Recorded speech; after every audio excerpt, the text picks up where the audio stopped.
ஓம் சாய்ராம். அக்ஷய தீதி அன்னைக்கு இப்போ நான் சொல்லக்கூடிய இந்த ரெண்டு பரிகாரத்தை மட்டும் செஞ்சிருங்க. உங்கள் வீட்டில் எவ்வளவு கஷ்டம் இருந்தாலும் சரி, அது பண கஷ்டம், மன கஷ்டம் எது இருந்தாலும் சரி, அதெல்லாம் பார்த்தீங்கன்னா நீங்கிடுங்க. அது போக உங்கள் வீட்டில் செல்வ வளம் பெருகும்.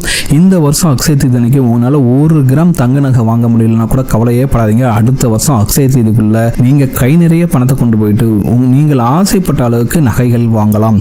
அந்த அளவுக்கு ரொம்ப ரொம்ப அற்புதமான 2 பரிகாரத்தை தான் இந்த வீடியோவில் பார்க்க போறோம். இந்த பரிகாரங்களை செய்யறதுக்கு உங்களுக்கு ஆயிரக்கணக்கான ரூபாய் செலவு கூட ஆகுங்க. ரொம்ப ரொம்ப சிம்பிளான பரிகாரங்கள் தான் இது. அப்படி என்ன சக்தி வாய்ந்த 2 பரிகாரங்கள் அப்படின்னு இந்த வீடியோவில் பார்க்க போறோம். வாங்க வீடியோக்குள்ள போகலாம். அதுக்கு முன்னாடி இப்பதான் நீங்க நம்ம சேனலுக்கு ஃபர்ஸ்ட் டைம் வரீங்கன்னா மறக்காம நம்ம சேனலை சப்ஸ்கிரைப் பண்ணிக்கங்க. எல்லாருடைய மனசுல இருக்க ஆசை பாத்தீங்கன்னா அக்ஷய தீதி அன்னைக்கு போயிட்டு 1 கிராம் தங்க நகையாச்சும் வாங்கிடணுங்கிறதாங்க.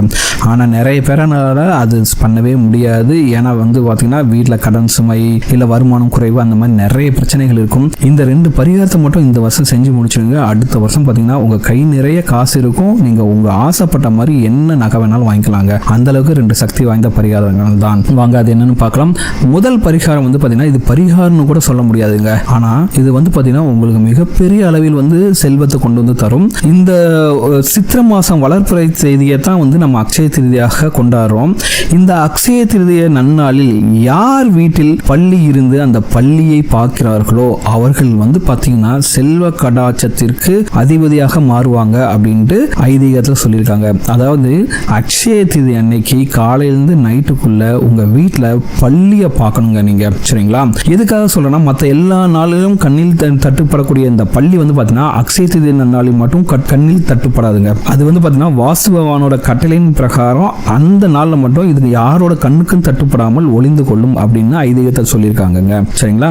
அதனால நீங்கள் அந்த நாளில், அதாவது அக்ஷய தீதி நாளில் பள்ளியை பார்த்துட்டீங்கன்னா வச்சுங்களேன், உங்களுடைய 7 ஜென்மத்து பாவமும் உங்களை பிடித்த கஷ்டங்களும் விலகும் அப்படின்னு சொல்லியிருக்கு. சரி, அன்னைக்கு அக்ஷய தீதி அன்னைக்கு உங்க கண்ணில் தட்டுப்படவில்லை என்றால் நீங்கள் என்னன்னா அந்த பள்ளியை உங்க வீட்டில் இருக்கக்கூடிய பள்ளியை உங்கள் கண்களுக்கு காட்ட வேண்டும் என்று அந்த வாஸ்து பகவானை மனதார வேண்டிக் கொள்ளுங்கள். சரிங்களா?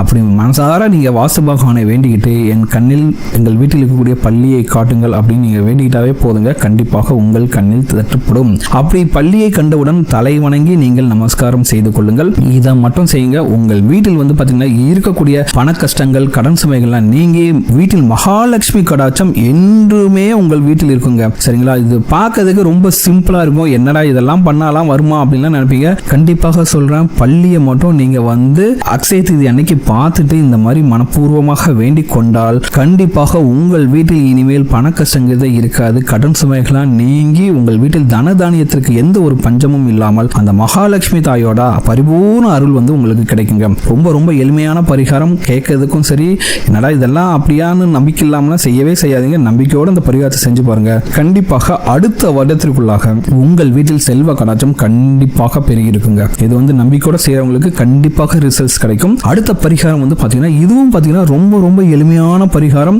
இந்த பரிகாரத்தை மட்டும் நீங்க செஞ்சுட்டா போதும். கண்டிப்பாக உங்களுக்கு குபேர யோகம் உண்டாகும். அந்த அளவுக்கு ரொம்ப ரொம்ப ரொம்ப சக்தி வாய்ந்த பரிகாரம் தான் இது. சரிங்களா?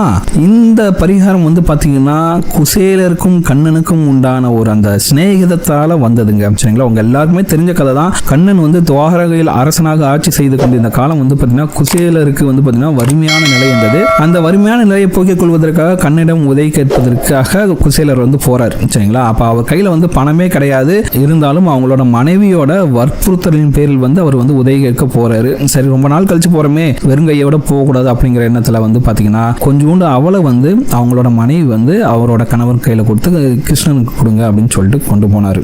சரிங்களா? இந்த அவளை கொண்டு போயிட்டு கிருஷ்ணனை பார்க்க போனாரு. பார்த்தாரு, சந்தோஷம் கட்டி தழுவிட்டாங்க. அங்க சந்தோஷமா இருந்தாரு. அதுக்கடுத்து அவளை கண்ணனிடம் கொடுத்து விட்டு வீட்டுக்கு வந்துட்டாரு. அவர்கிட்ட எப்படி கேட்குது அப்படின்ட்டு தயங்கிக்கிட்டு கிருஷ்ணகிட்ட எந்த ஒரு உதவியும் கேட்காம வந்துட்டாரு. சரிங்களா?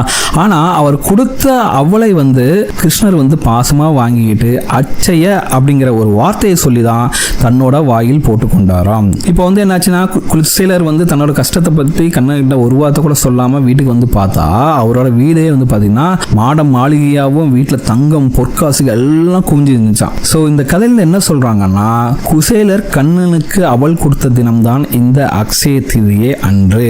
சரிங்களா? அதனாலதான் குசேலருக்கு இந்த குபேர யோகம் வந்தது. அதே போல நீங்களும் வரக்கூடிய வரக்கூடிய அட்சய திதி அன்றைக்கு கிருஷ்ணருக்கு ரொம்ப ரொம்ப பிடித்தமான அவல் பாயாசம் வைத்து சந்தோஷமாக அவருக்கு நைவேத்தியமாக படைத்து சந்தோஷத்துடன் குடும்பத்துடன் சேர்ந்து கண்ணனை வழிபட்டால் உங்கள் வீட்டில் குபேர யோகம் உண்டாகும். யார் யார் வீட்டிலாம் அவல் பாயாசம் வைத்து இந்த அக்ஷய திதி அன்னைக்கு கிருஷ்ணரை வழிபடுறாங்களோ அந்த வீட்டில் வந்து பார்த்தீங்கன்னா குபேர யோகம் கிடைக்கும் அப்படிங்கிறது ஐதீகங்க. சரிங்களா? இந்த பரிகாரம் செய்வதற்கும் கண்டிப்பாக உங்களுக்கு ஆயிரக்கணக்கான ரூபாய் செலவுலாம் ஆகவே போறதுல ரொம்ப எளிமையான பரிகாரம். இப்போ நான் சொன்ன 2 பரிகாரமே சரி, பள்ளியை பார்த்தாலும் சரி, இந்த அவல் பாயாசம் செய்து அந்த கிருஷ்ணனை வழிபட்டாலும் சரி, இந்த 2மே வந்து பார்த்தீங்கன்னா உங்களுக்கு ஆயிரக்கணக்கான ரூபாய் செலவு வைக்கக்கூடிய பரிகாரங்கள் கிடையாது.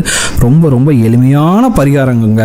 இந்த பரிகாரத்தை நீங்கள் செஞ்சாலே சரி, ரொம்ப ரொம்ப சிறப்பும் ஐஸ்வர்யமும் உங்கள் வீட்டை தேடி வரும். இப்போ வீட்டில் இருக்கக்கூடிய கடன் சுமைகள்லாம் நீங்க அடுத்த வருஷத்துக்குள்ள உங்கள் வீட்டிலும் வந்து பார்த்தீங்கன்னா தங்கம் வந்து மலை போல சேருங்க.